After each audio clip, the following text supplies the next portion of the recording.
This is my audience members, Rachel Pickett, who is 16, and Lily Pickett, who is 8 years old. So, you may have a seat. Guys, according to the US Census, only 57% of children between the ages of 6 and 17 participate in at least one extracurricular activity after school. Of that 57%, only 35% of the children were involved in sports. This is an alarming statistic that helps paint the picture of where the United States youth's health and mindset has gone wrong. It is vital that we recognize this shortcoming and work together to change our children's lives. Together, we can ensure that all high school students are a part of at least one physical extracurricular activity. It is so important that the American youth is being looked out for. One of the best ways to guide and protect them is by mandating their involvement within at least one physical extracurricular activity during all 4 years of high school. Doing this will lower child obesity rates. It will provide healthy mental stimulation for the children and teach them valuable life lessons that they'll never get anywhere else. Like I said, child obesity rates will lower drastically if the United States of America were to enforce participation in physical extracurricular activities throughout high school. Now, one statistic is approximately 17% of US youth have obesity, and nearly 1 in 3 children and adolescents are either overweight or have obesity. Child obesity is becoming more and more prevalent within America. Now guys, I want you to think back to your schooling. Lily, for you it's not that hard because you're still young. But Rachel, for you, you can think back to maybe when you were in elementary school. And Lily, I want you to think about how you're in elementary school now. You don't see that many obese children because everyone's still growing, but there are a few. And I can remember that there were a few ones during that time who in recess, they were just slower than the rest, but most of us were all pretty much the same type of weight and stamina. But as you grew older and you go into middle and high school, there became less and less students who participated in a simple gym class because they were out of shape and overweight. And when I think about my middle and high school years, I can remember more than half the class trying to sit out every day because they forgot their gym shoes or they weren't feeling well, but they really just didn't want to work out. And what did the gym teacher say? Okay, that's fine, you can sit out today. This is a huge problem. This is leading to the child obesity rates.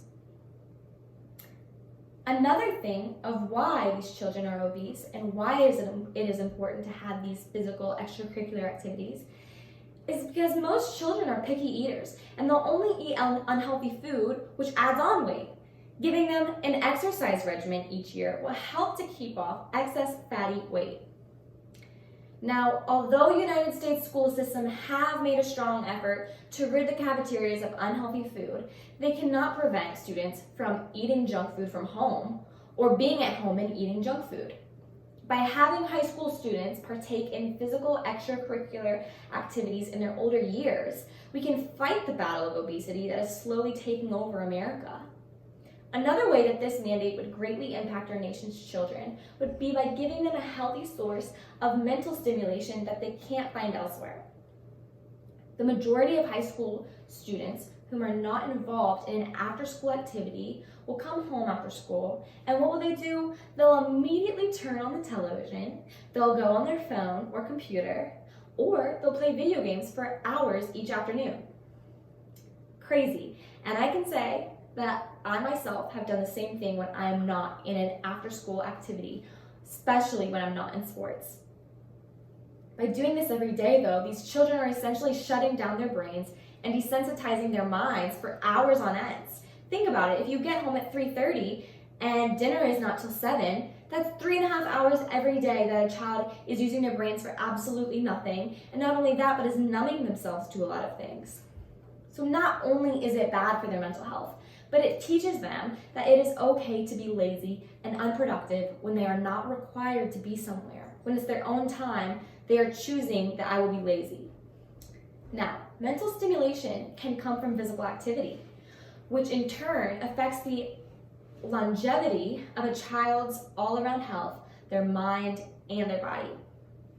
From Harvard Health, Dr. McGinnis says, many studies have shown consistently that regular exercise can increase the volume of brain regions important for memory and thinking. There are a number of possible mechanisms for this, he says, such as stimulating production of growth factors, blood vessels, and new brain cells, which may provide a buffer against brain changes that cause dementia.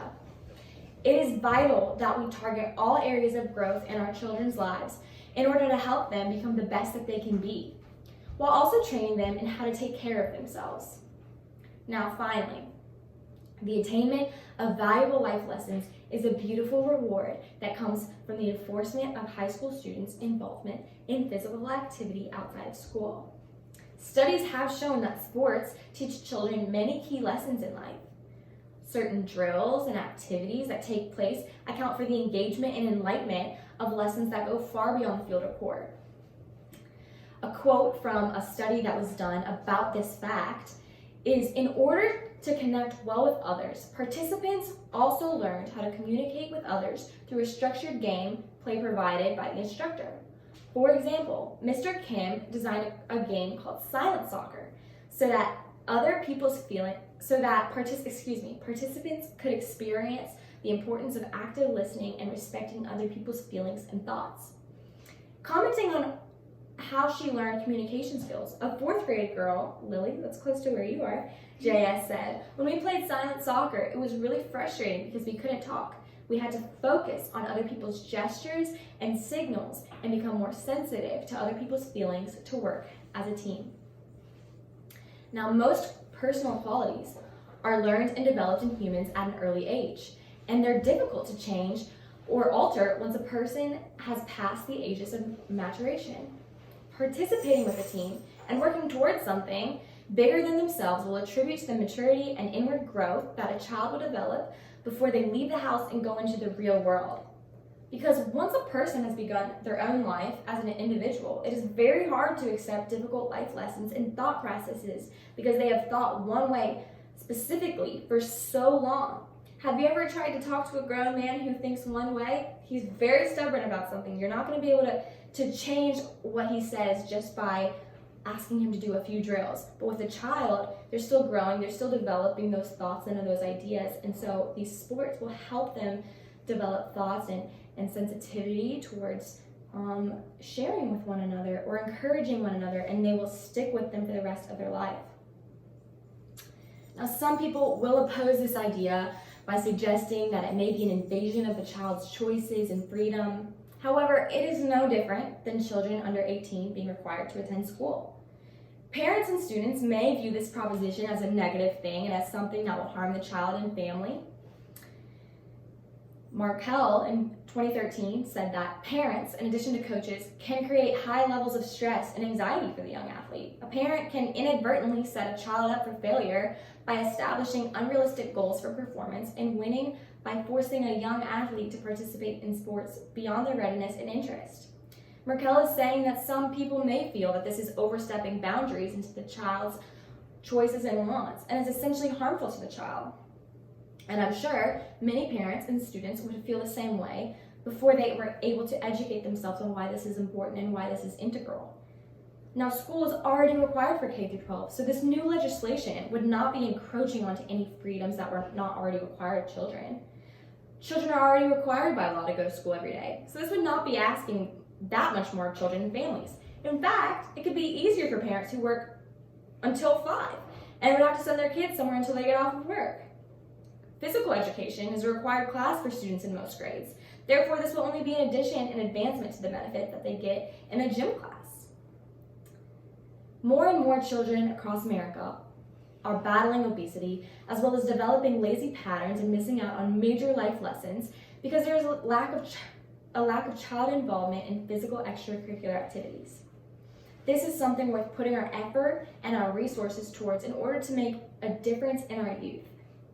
High schoolers across the United States should be required to be involved in at least one physical activity outside of school a year. So let's make it happen and save our children. Thank you.